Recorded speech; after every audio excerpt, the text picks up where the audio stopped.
అందరికీ నమస్కారం. KS station కి స్వాగతం. ఈ రోజు ఒక మంచి కథ చెప్పుకుందాం. మన పురాణాల్లో ఎన్నో అద్భుతమైన కథలున్నాయి. కానీ క్రమశిక్షణ మరియు నిజాయితీ అనే పదాలకు అసలైన అర్థం చెప్పే కథ ఒకటుంది. అదే శంఖలిఖితుల కథ. తప్పు చేసినప్పుడు దాన్ని దాచుకోకుండా శిక్షకైనా సిద్ధపడే మనస్తత్వం మనిషిని దైవంతో సమానంగా ఎలా నిలబెడుతుందో ఈ రోజు ఈ వీడియోలో తెలుసుకుందాం రండి. చాలా కాలం క్రితం ఒక దట్టమైన అడవిలో శంఖుడు, లిఖితుడు అనే ఇద్దరు అన్నదమ్ములు ఉండేవారు. వారు గొప్ప తపస్సంపన్నులు. వారు నివసించే ఆశ్రమంలో రకరకాల పళ్ళు, చెట్లతో, ప్రకృతి అందాలతో కలకల్లాడుతూ ఉండేది.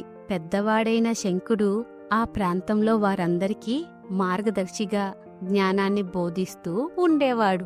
తమ్ముడు లిఖితుడు అన్నను అమితంగా గౌరవిస్తూ ఆయన నీడలా మెలిగేవాడు. ఆ అన్నతమ్ముల మధ్య అనురాగం అంతా ఇంతా కాదు. ఒకరోజు శంఖుడు ఆశ్రమం లేని సమయంలో లిఖితుడు తోటలోకి వెళ్ళాడు. అక్కడ చెట్లకు బాగా పండిన పండ్లను చూసి అతనికి నోరూరింది.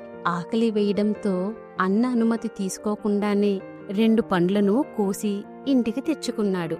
సరిగ్గా అప్పుడే శంఖుడు అక్కడికి వచ్చాడు. తమ్ముడు చేతిలో పండ్లను చూసి, తమ్ముడు, ఈ పండ్లు నీకు ఎక్కడివి అని అడిగాడు. లిఖితుడు ఏమాత్రం దాచుకోకుండా నిజం చెప్పాడు.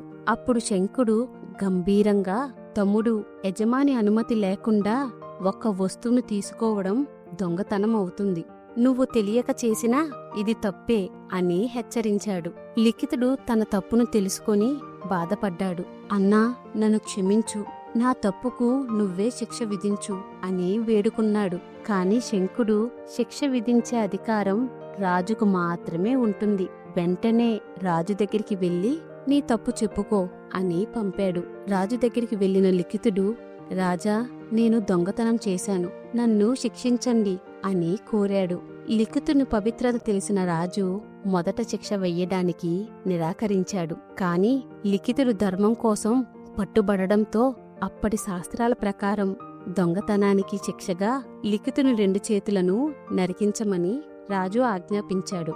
ఆశ్చర్యకరమైన విషయమేమిటంటే శిక్ష అనుభవిస్తున్నప్పుడు లిఖితుడు ఏమాత్రం బాధపడలేదు. తన తప్పుకు ప్రాయశ్చిత్తం జరిగిందని మనస్ఫూర్తిగా సంతోషించాడు. చేతులు పోయిన స్థితిలో లిఖితుడు అన్న దగ్గరికి తిరిగి వచ్చాడు. తమ్ముడు నిజాయితీకి మెచ్చిన శంఖుడు, తమ్ముడు, నువ్విప్పుడు పవిత్రుడు అయ్యావు, వెళ్ళి బాహుదా నదిలో స్నానం చేసిరా అన్నాడు.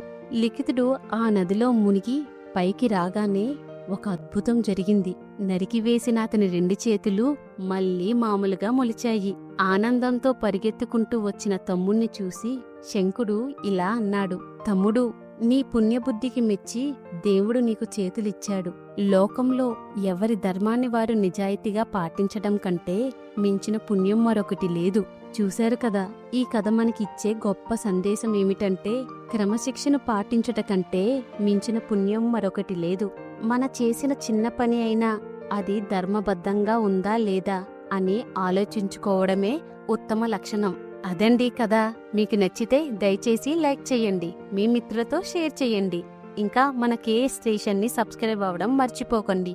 మీ మద్దతుతోనే ఈ కథలు ఎక్కువ మంది తెలుగు ప్రేక్షకులకు చేరుకుంటాయి, అలాగే మమ్మల్ని ప్రోత్సహిస్తాయి.